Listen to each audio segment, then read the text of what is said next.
You wanted the best. You've got the best podcast. The hottest podcast in the world. The Chris Voss Show, the preeminent podcast with guests so smart you may experience serious brain bleed.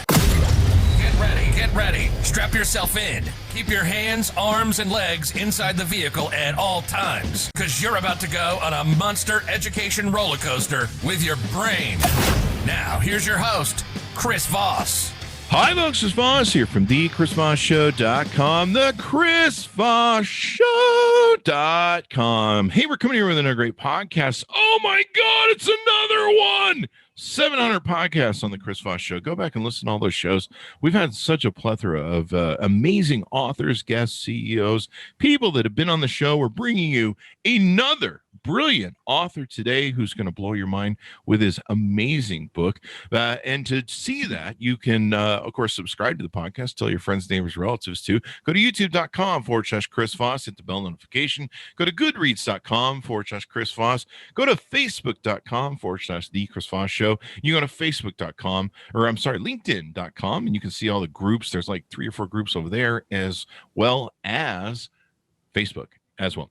So this is really cool. We've got an exciting new author that we're going to be talking to. He's not a new author. He's actually done a lot of different work that we'll get into here in the bio, but he's got the newest book he's got out. Let's put it that way. And this episode is brought to you by IFI Audio and their new Neo IDSD.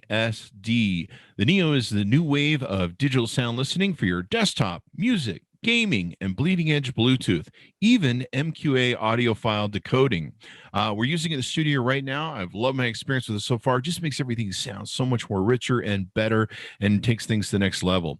IFI Audio is an award-winning audio tech company with one aim in mind: to improve your music enjoyment of quality sound, eradicate noise, distortion, and hiss from your listening experience. Check out their new incredible lineup of DACs and audio enhancement devices at ifi-audio.com. His name is Tyler Davis, and he is the author of New America Awakenings. And he is a professional author based out of Salem, Oregon. Tyler lives with his husband, dog, and dog cat. He'll explain that to us later. Tyler has been writing since he was in the 6th grade and has several short scripts produced and an internet television series. Tyler is also a freelance political opinion writer and blogger. Some other things about Tyler is he has a 5-star rating on this book from the San Francisco Book Review, Reader's Favorite, Readsy, Discovery, NN, Light Book Heaven. It was named a 2020 Best Book by NN Light Heaven. He's a 4-star Portland Book Review and NetGalley on this book. And he's accomplished short film scripts produced, Tears for the Sun, No Red Ribbons. He has an internet television show called Villains you can look up, and his novel New America Awakenings, and he has numerous political blog and pieces. He is also, I hope I pronounce this right, a nephrology nurse. Welcome to the show. How are you, Tyler? Hey there, and you did it good. Well done. Well done, nephrology nurse. Now, I think you owe it to my audience to explain, what is a dog cat? It is a cat that has been raised by dogs. He was a rescue kitten barn cat, and a group of Shelties took him in and raised him. So he acts a lot like a dog and not so much like a cat. So yeah, he's a dog cat. I love dogs, and I'm not that excited by cats. Like I always tell the joke, if I wanted something that loves me half the time and hates me half the time, I would just get married. So half might be a little too much of the love part. It might be like 90% hate. Never mind. I'm just joking. Well, whatever the algebra works out for you. Yeah. It'd probably be 100% hate. I'm just not. I'm working on me. Let's put it that way. Tyler, give us your plug so people can find you on the interwebs, my friend. You can find me at tylerdavisbooks.com, the tylerdavis.medium.com for my blog posts. You can find me on facebook.com/the Tyler Davis Books. I have a YouTube channel. You can find that from the Facebook page as well.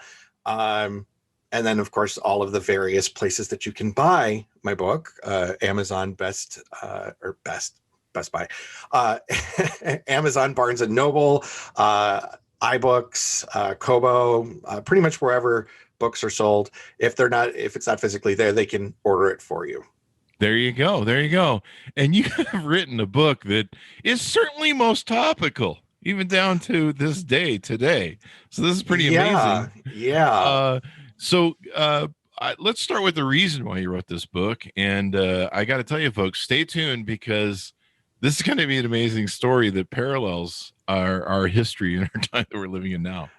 Well, first off, I need to make this very clear. I started writing this book in 2015, before Trump was even nominated to be the party standard bearer.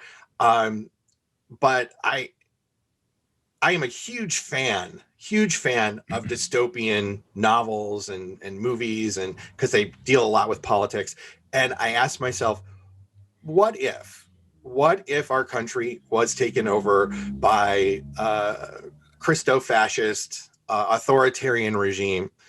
And what if it was led by a businessman and not a typical politician? And I wrote most of the book between 2015 and 2016, and I had a life event, and I had to take a couple of years off from writing. And then I finished the book in January, and then started the process of publishing. So yeah, this book is what it is. The whole premise. It's just the whole premise of what would happen to our country if there was a contested election and it broke out into civil war.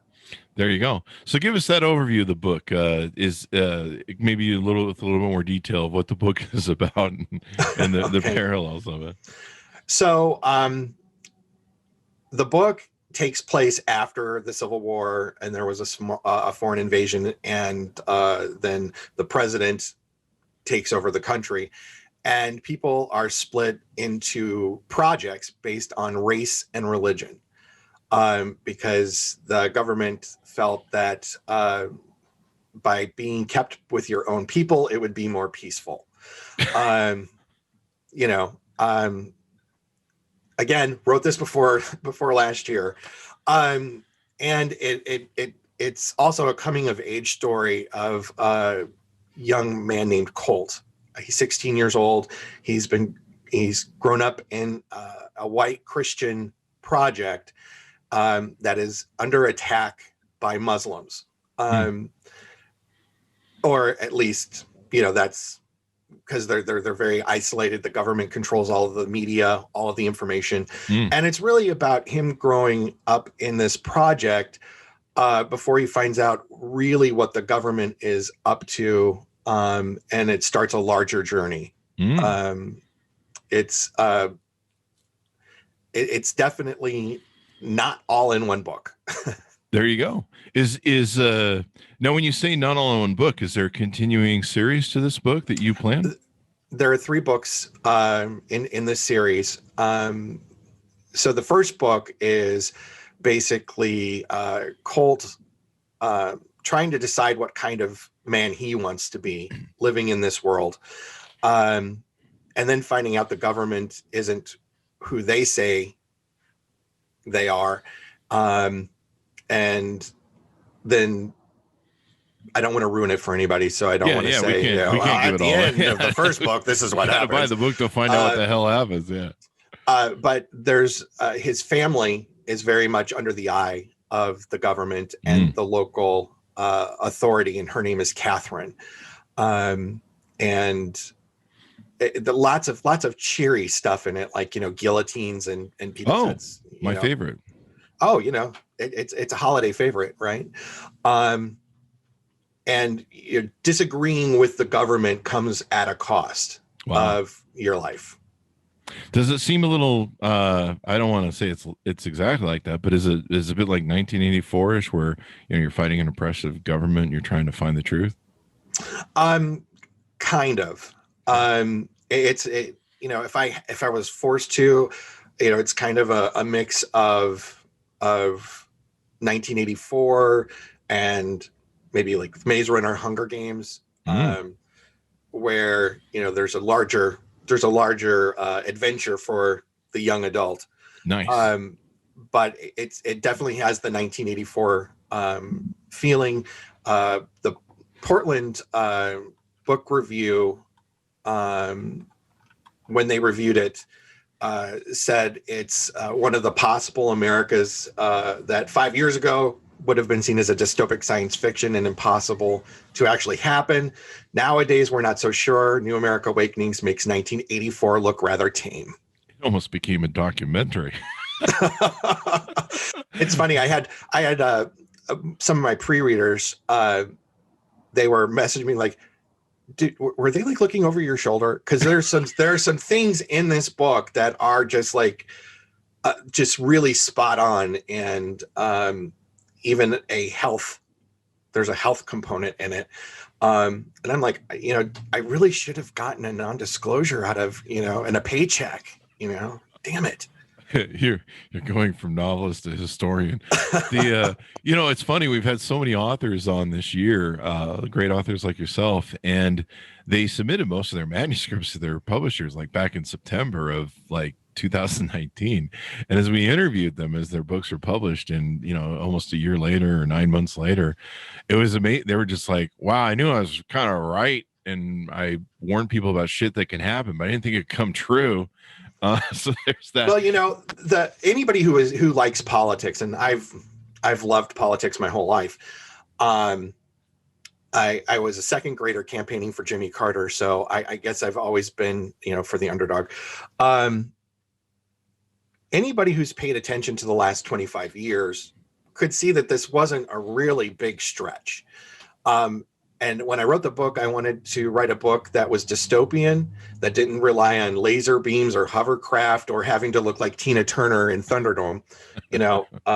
That's next year. Yeah, well, just kidding. Maybe. I'm just kidding. It almost was last year. I thought, what's going to make what's more scary? Something that looks like science fiction or something that could really happen? And eek. That Tina Turner though in Thunderdome was pretty hot. I mean, you gotta give that up. So iconic, absolutely iconic. And I think if Tina Turner would have shown up in DC dressed like that, we would probably had a different outcome. I would have paid to see that. So you mentioned that this story was set after the Civil War. Is it set? What time area is it technically kind of set in? Well, it's a future. Okay. So it's not our past Civil War. This is a new Civil War. This was a Civil War part due. Okay. So it's kind of more in modern times. When I was thinking, when yes. you mentioned the Civil War, I wasn't sure if it was like after the original. I get these Civil Wars confused now because there's clearly been so many. They're just happening with a great regularity. After January 6th. It's like how many times can we get a new idea? How many times can we defeat the Confederacy? For the love of God! So you when you started this a long time ago, which is really insightful, and there's several different elements to it. We of course don't want to give away the whole story, but what was one of the reasons you used the guillotine in the storyline? When I was a kid, I went to a Baptist church, and there was a movie called A Thief in the Night, and it was a Christian-based film of the end times, and you either took the mark or you died, and the way you died was by guillotine, and that scared the crap out of me as a kid. And carried over into me, and I'm like, what's one of the scariest things that you can threaten someone with? Being shot? No. Lethal injection? No. Guillotine? There we go. There you go. So yeah, that comes from nightmares of my childhood. Wow, man, the scars are deep. But you know what's really crazy, Chris? Last summer, guillotine started showing up. They started showing up at events, and and I was like, trademark, trademark, but they started. they were completely gone, and then last year they started showing up at protests. Wow. And now you mentioned that they separate people in different projects based upon race and religion. Is there two main groups, or is there multiple groups? Because there's multiple religions and multiple races of people. One of the joys of writing fiction is that you don't have to account for reality. Oh. In the first book, we really only talk about two, the Muslim and the Christian projects that are the two that are fighting with one another. But we do know that there are others out there. They use boots as a way of differentiating groups. So the Christians, the white Christians got gold trim on their boots. Muslims got purple. The black population gets blue. So on and on. And the LGBT community got pink. And well, at least they got pink. I mean, come on, man. They need. Well, pink, that's actually historic. When you look back at the Holocaust. Yeah. So, and the reason was because in war, people get shot in the head or whatever, but if their body got blown up, you could at least tell by their boots who was who. But I did not know that. That's amazing. Well, in my book, that's the way it goes. Oh. Is this in true history or in your history book? Because that's pretty amazing. And that they have to wear boots. This is why it wouldn't work for me. I have to have flip flops. So you would be going to the guillotine for a ceremony of peace. That. Just as a fashion punishment, a fashion penalty. Please tell me you don't wear black socks with your flip flops. Chris, we'll talk after the show. We'll talk after the show. Let's put it this way. There are people on social media that have seen pictures of me wearing socks with my flip-flops or just wearing flip-flops that do want me to go to the guillotine. So that is real. It's a real thing. And it may be you if you ever see those pictures. I promise it wasn't me. I'll talk with you first, and then we'll take you out. Then we'll take you on a little trip. After the show, he's going to be, either lose the flip-flops or it's... So tell us about some of the villains in the book. There's a couple different villains in there. Give us some lowdown on those. So the big villain is the president and the government. But in the project of New Bethlehem, and that's where Colt grows up, is New Bethlehem, is Catherine, and Catherine is the keeper of law, and she just pretty much reigns the entire project through terror. It sounds like my ex-wife.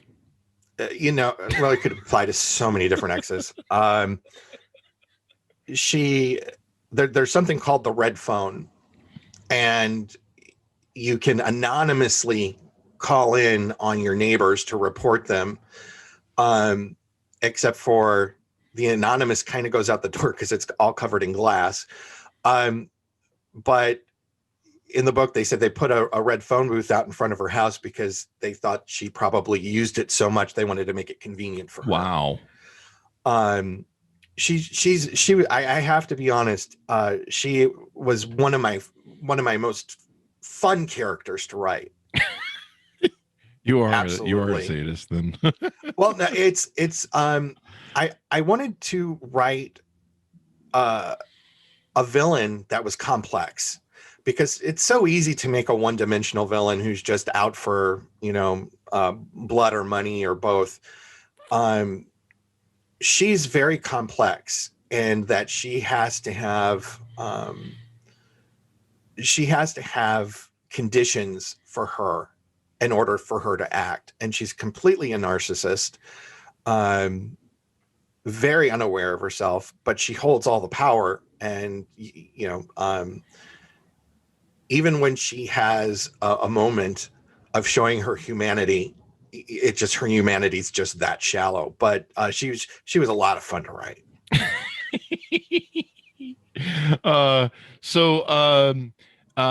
We can never give too much of these things away. Is there a good female character? Oh, absolutely. So the book is kind of a contrast. There's even though the country is taken over by a Christo-fascist regime, where it's now one, basically they all have to follow the same religion in the Christian projects, and it's used in a negative way. There is still feeling amongst individuals of what good Christianity is. Mm-hmm.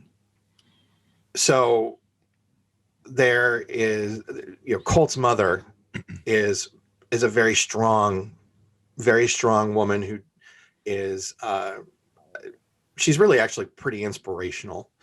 And then Colt has Jenny. And Jenny is not the traditional female heroine at all. In the book, for girls, dolls are a form of socioeconomic hierarchy. The better your doll, the better your standing in society. And Jenny completely says, screw that, and decides that instead of a doll, she brings a bat. Ah. My kind of woman right there on Tinder. She wasn't going to be a victim. She didn't care what people thought about her, even in a society where being conformity can mean the difference between life and death. She decided, I'm going to do my own thing. And so she definitely does not fit. She doesn't fit in. She doesn't fit the stereotypes, but she has her values, and she doesn't let up on those values, and she doesn't have to she doesn't have to be upfront to affect change. And so there's definitely a balance. She's like that old bogey movie. We don't need no stinking dolls, man. We don't need no dolls. I don't know. Wasn't that was the line? Wasn't it? I don't know. It's a long time. I don't know. I'm still stuck on with black socks and flip flops. I mean, it's just tragic. Dude, I've scarred you again. Like the guillotine, you'll have nightmares for life. Which is probably, I mean, that's just if I'm a fashionista in that way. One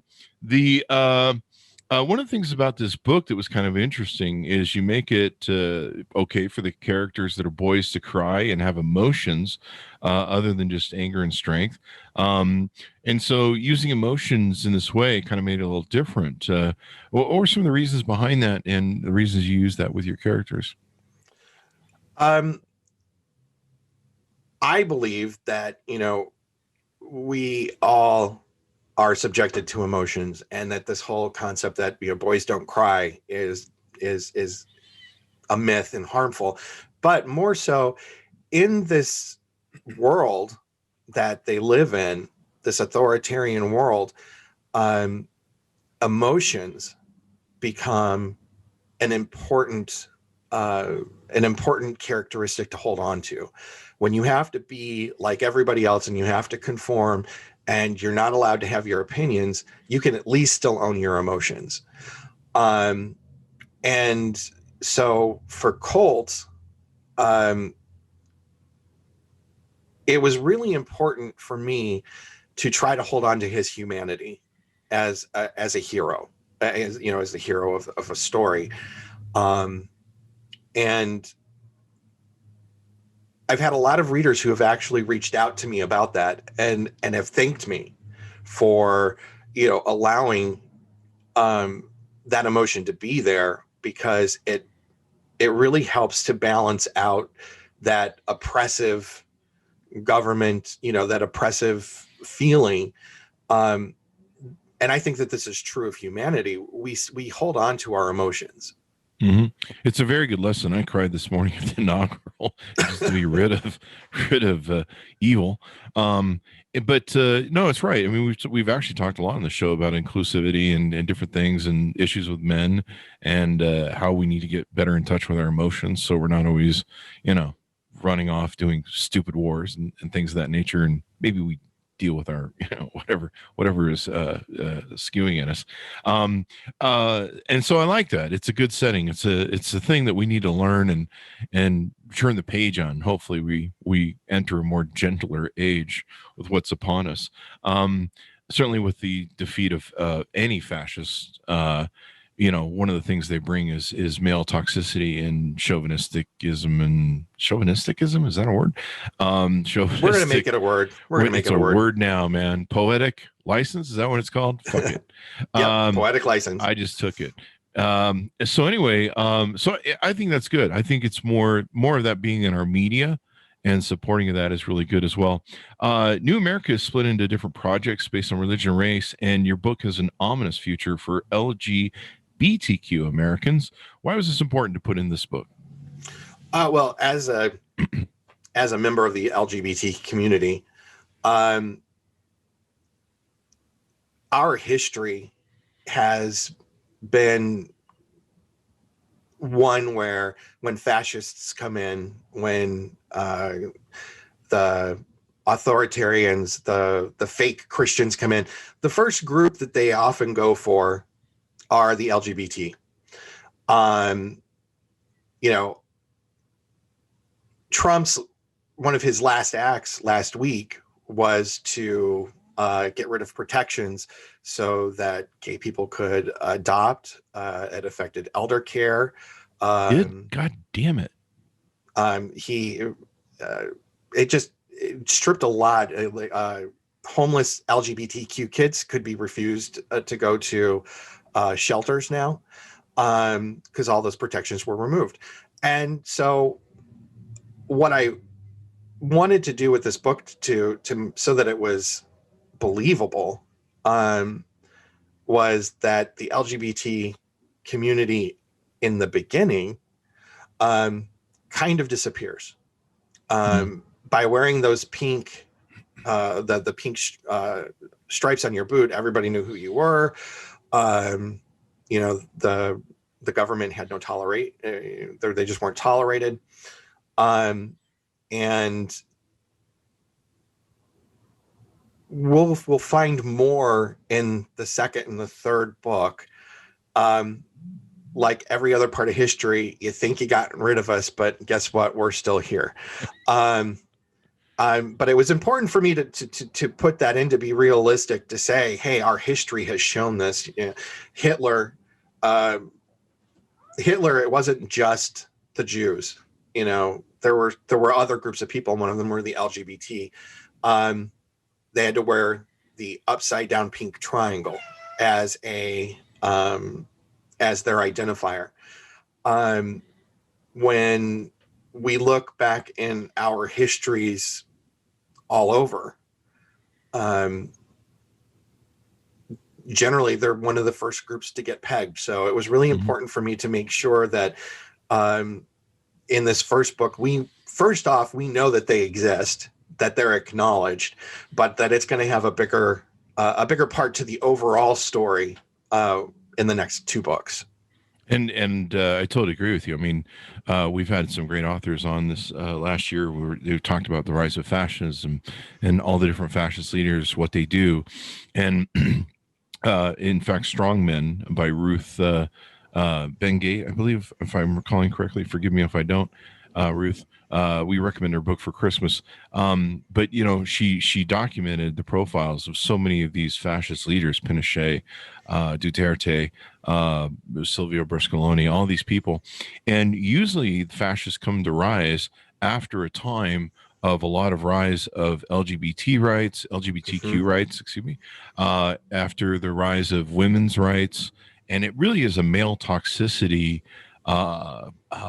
recourse or attack after seeing the rise of these. And of course, people that are weaker, people that maybe have disabilities and things of that nature, the rise of intellectualism and science and stuff, and they come to beat that back. And usually that's the blowback, is the fascists. But you're right, those are the first people they go after, is anybody who's teachers, intellectuals, smart, LGBTQ, women. It just brings back all the male chauvinist, male toxicity, male sexuality, or sexist It's even interesting to me, like, the recent story of in Hungary, where the one guy who's part of that fascist new government that just destroyed democracy this year, or last year, I should say, in Hungary, turns out he's at a gay party at I think in Amsterdam absolutely. or something. And you're just like, Absolutely. okay, well, you're a hypocrite. It never fails when you look back at the people who in government or those top positions who are so anti-LGBT. There's a tap underneath that airport stall for you, my friend. It's an important to recognize that we follow these patterns historically. Mm-hmm. And so, we have to be mindful of the fact that when you start seeing these signs that there's a certain prescription that's on its way. Mm-hmm. Yeah. And so it's good to bring light to this, shine as much light to this as possible. I was quite extraordinarily educated this year by learning a lot of this stuff.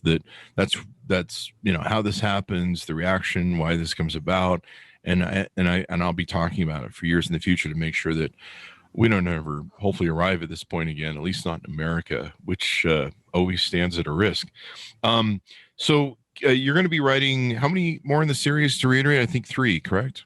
Yes, there's 3. I'm writing the second book right now, Revelations.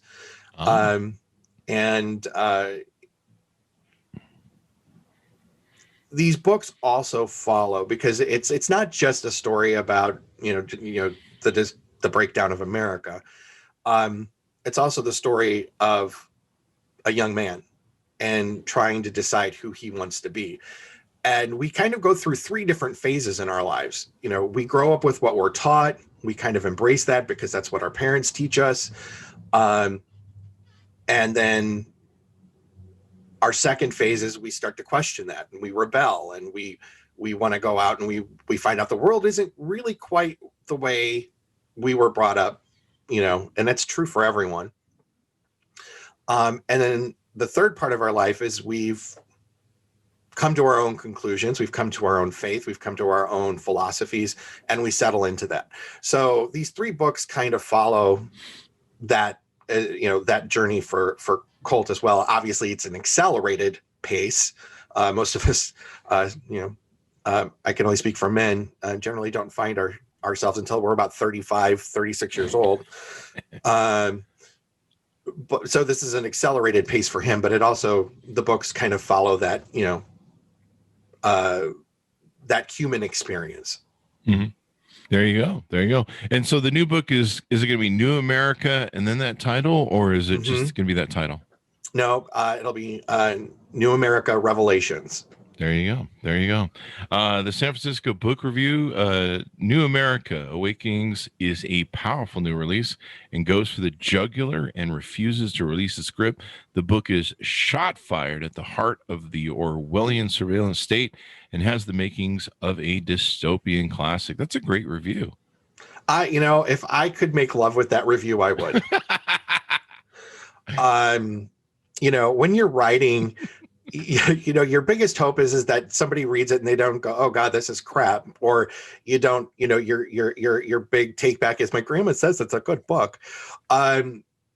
So I felt very fortunate to have such good reviews of this story, and I was really anxious because of there's so many things in it that takes on religion and politics and whatnot.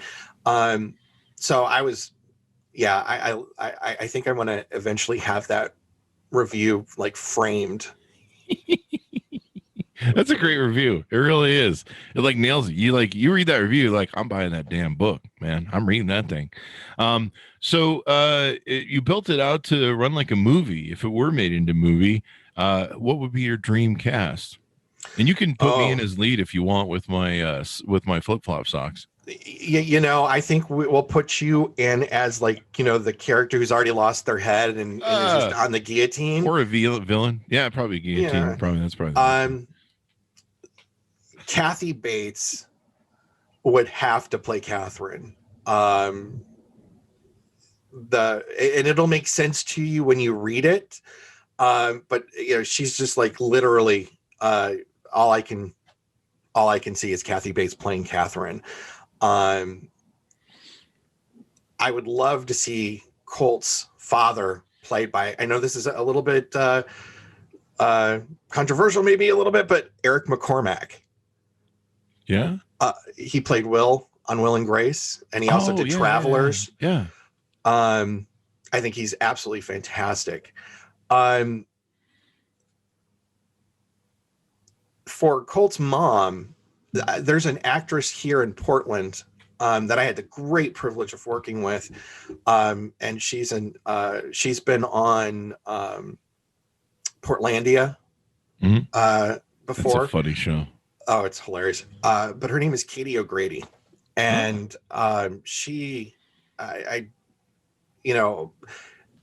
Laura Linney kind of comes to mind when I think about her mom, but because I know Katie, she would just be like the perfect person to play this.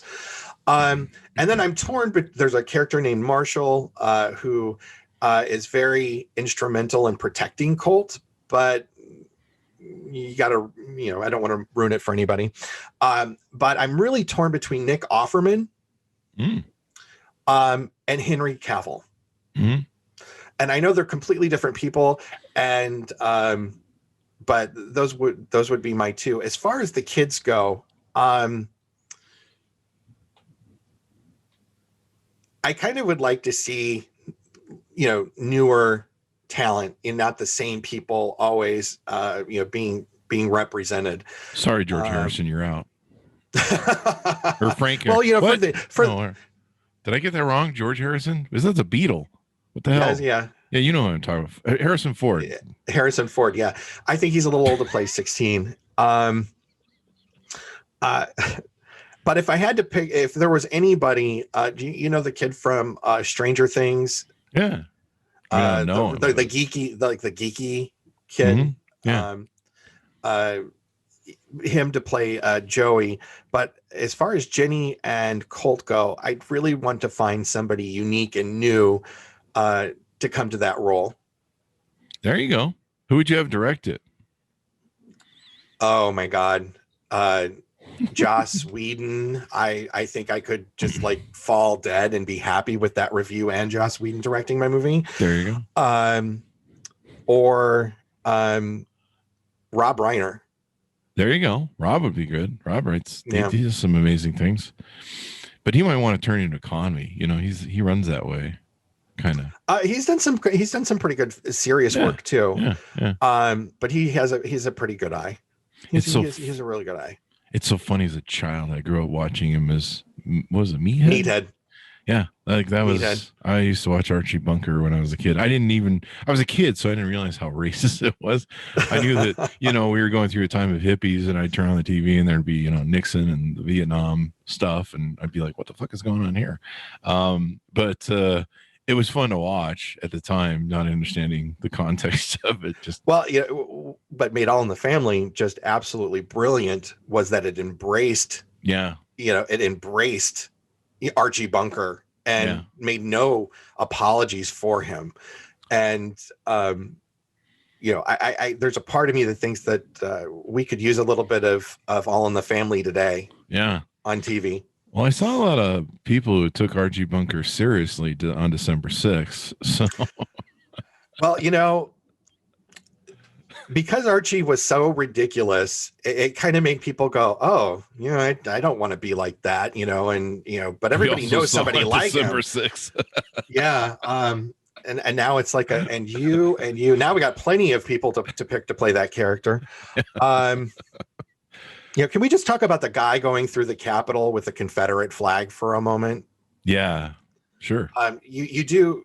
So first off, you broke into the federal Capitol and you've brought a freaking Confederate flag with you. Got your picture taken everywhere, but I find that this was the funniest part. He surrendered to the cops.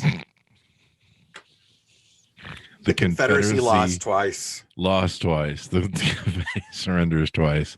But yeah, it was sad that the Confederate flag had never gotten that close to the Capitol and did. God, I don't know how many years after the official first Civil War, but never fucking again. In fact, a lot of people disagree with me on on free speech and shit, but Germany's done a great job for the last 70 years or something, 80 years, making sure that certain symbols don't get fucking used, and it hasn't violated free speech. And I'm all for that fucking shit. I don't want to see us. There's 2 flags I don't want to see. 3 flags I don't want to see. Technically, going back to the Nazis ever again. At least not in polite society or legal society. Those just need to be banished into the shitholes of the world. People misunderstand the First Amendment on a grand level. The First Amendment says that we can say what we want about the government without the government having retribution. It doesn't say that I have the right to say whatever the hell I want without consequence. And in the book, that First Amendment's taken away on a personal and a governmental level. But today, one thing that I notice is, we're being silenced. We're being silenced. And they say it over and over and over again. We're being silenced. I keep hearing you saying you're being silenced, so therefore you must not be silenced. That's a good analogy. I like that. It's always interesting. It took me a while in 2015 to figure out the code and the code of our heritage, our country, and all the things you heard. And you're like, wait, your R doesn't mean all of us. It just means like you and the rights you want to take away from everyone else with your little fascist. Well, and it's been a part of history. Mm. When you start hearing our country, we're going to take our country back. You're absolutely right. You're not talking about our as in yours and mine. You mean your. Mm-hmm. I'm going to take back, my country, because there's no room for people like you. And that's where we end up being in such dangerous territory of getting to, a fascist type of government. I tell people all the time, we have to have dissent. We need Republicans as much as we need Democrats. We need libertarians as much as we need the Green Party. Because when one party controls everything, that's the door that opens up for fascism. Mm-hmm. So, it's important that we have those. Now, it's important to shut the damn door when they bring the Confederate flag with them. Because then you're going to find yourself, having to ask your new boss if you can borrow the plane to, go stay at your hotel, So the funniest shit is all those guys getting extradited to DC and they can't fly fucking home. That's the greatest stuff ever, man. Oh man. In fact, I was joking on Clubhouse last night. We were telling a joke. We do this parody of where we call ourselves zillionaires. We're giving advice on how to become zillionaires. It's just, and everything is an opposite parody of the get rich quick element and communications that you see in books and different things, and you do literally nothing to become a zillionaire except put zillionaire on a vision board. It's just complete parody of this, of the some of the silliness that you see in these get rich quick things. So we were talking about like what a good investment would be, and I was like, just occurred to me, there's probably going to be a lot of homes for sale and assets for sale, businesses for sale, people like that Texas real estate chick who was bashing in windows at the Capitol. There's probably going to be a whole lot of shit on the market you could buy for pennies on the dollar. Oh, pennies on the dollar. And the hairdresser that framed Pelosi, she was caught there too. So I think there's going to be some hair openings in San Francisco. Plenty of business, and people are out of work. They need the work. And of course, the people that will be out of work from that will be making license plates. So there's that with no parole. So there you go for the fun. So it's great. You probably didn't see this happening, or maybe you did see this happening and you called it, man. There we are.